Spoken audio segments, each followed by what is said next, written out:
Hello and welcome to the old Fliers. In a recent video we posted, mention was made of downward firing ejection seats. In the days before rocket assisted ejection seats, it was dangerous to eject upwards due to the chance of striking the tail in those aircraft with tall tail fins. The solution in aircraft such as the F-104 Starfighter, Republic F-105 Thunderchief, Convair B-58 Hustler, F-89 Scorpion and B-57 Canberra was to use downward firing ejection seats. I admit to not knowing much about the birth of the B-58 Hustler, so did some research.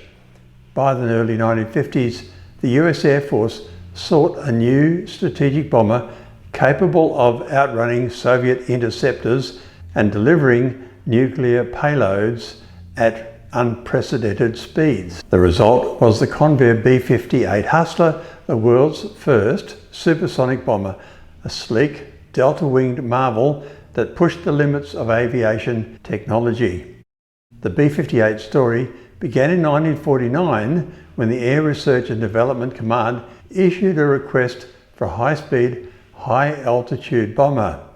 Convair, already experienced with delta-wing designs like the F-102 and F-106 fighters, proposed a radical concept, a bomber that could sustain Mach II speeds whilst carrying a nuclear payload. The initial design, MX-1964, evolved into the XB-58 prototype, which first flew on November 11, 1956. The aircraft was unlike any bomber before it, sleek, needle-nosed and optimized for speed rather than payload. The B-58's design was groundbreaking but came with immense challenges: delta wing and 4 engines. Its thin delta wing housed 4 powerful General Electric J79 turbojets, the same engines used in the F-4 Phantom. Instead of an internal bomb bay, the Hustler carried the nuclear weapons and later fuel in a detachable pod beneath the fuselage. At Mach II, skin temperatures reached 260 Fahrenheit, 127 centigrade, requiring special aluminium alloys and insulation. The 3-man crew sat in tandem with an innovative escape capsule for high-speed ejections, though it was later replaced with conventional ejection seats. The B-58 quickly proved its speed, setting 19 speed and altitude records, including New York to Paris in 3 hours 19 minutes in 1961, winning the prestigious Thompson's Trophy in 1962. However, its operational life was fraught with difficulties. At $34 million per aircraft, over 300 million today, it was the most expensive bomber of its time.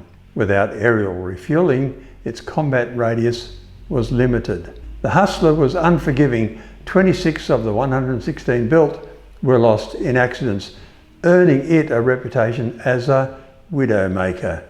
That name had been applied to the F-104 previously, an aircraft that test pilot Captain Winkle Brown said had to be flown every inch of the way.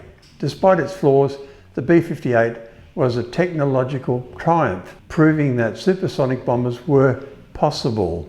It served from 1960 to 1970, but advances in Soviet surface-to-air missiles, SAMs, made high-altitude bombing obsolete. The Hustler was retired in favour of the slower but stealthier B-52 and the future FB-111. Today, remaining B-58s are museum pieces, a testament to an era when speed was the ultimate shield. Convair, previously Consolidated Vultee Aircraft Corporation, was purchased by General Dynamics in 1953.